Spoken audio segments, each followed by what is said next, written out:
Hello mayam, ayaki channel lengbriba mayambu amukka hanna kuramjari loinana channel lengbagi damakta ngamkhili tana thagatchori ayuji Silcher airport tani Silcher dagi ayuji Kolkata paigadoine ado hojikti Silcher airport che hana dagi su military base airport do ibnina photo to namba yadabne do hajong handak namu khara mu check challe andagi mapanda andak khara tawgiba irang mayam do maduna hojik plane je pairamdai matamda loi thongnau ko loi lonjalalle video kergan namba yadana ba koi youtuber khara na namdana khotana thagal uba mayam do madudagi moy hojik yamna section le anoba protocol lakpa mali aduna flight je paiba matamda thongnau je loi lonjalalle sida mathak ta paikala matungna after 25 to 30 minute matungna ina hangdok sebne mathak pairaga de kisu kana tawde adu aina hangdo ji jo nong je yenghaning dana ka nong si mathak ta yamna keno tawdre ko yum pairne ado Silcher dagi na Kolkata se one ai na hojik tongiba flight si matungna ni pung amaga minute manga I 65 minute ko masange aduna mayam na su protocol se dum ngakpiu ai bdisi khoi gi lam gi khoi country gi oiba sa gi desh gi oiba keno ni aduna mayam hojik ti youtuber khangde ma khangde mayam na dum number di cham cham na number ga su atopa mina phangar ga moi da advantage sam na keno to bagi wari lei aduna namhandaba male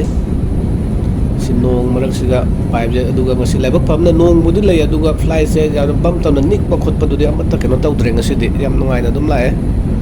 adu ai se Kolkata yoro matungda khara ni Kolkata da leraga det wan da mu Imphal saka dom ne Imphal da na kamai tor bam te yeng ge Imphal da military base na tab ni na ka nam ba de dum yaram ngani ado Kolkata airport manung du ai kya nam cha dre am de hana da su ai atopa channel la su dum yaw ni na ka madu de keno taw jaina just nong se mayam da yeng haning da ai ge travel ge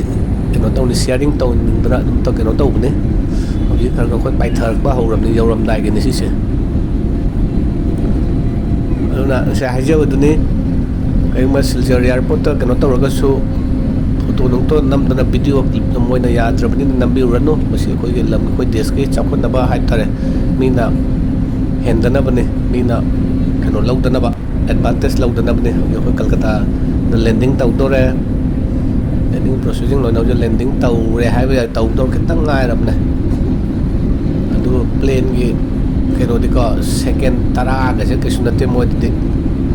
leba thiba thongdo ka se di mo di landing trom dai adu leite kitang trom dai yo mo do ba yo ga dam kitang ngai ga su to bo dum yaw itu ne hoji soeng am jaw na Kolkata airport jo re landing keno tawrane landing tawrane duga ai gi mafam do sidagi pung ama makhai mungsa ga dong male taxi da address thare hoji te hane do mane address thina busu later da moi na dom map sharing tawram ni na ka thak tawra dum chapa dum yar ne landing haure hoji landing do touch tawre ground da touch tawrane hoji ground da touch tawre aduna channel bu yengbiriba mayam bu thagatchori lonana like share comment amasung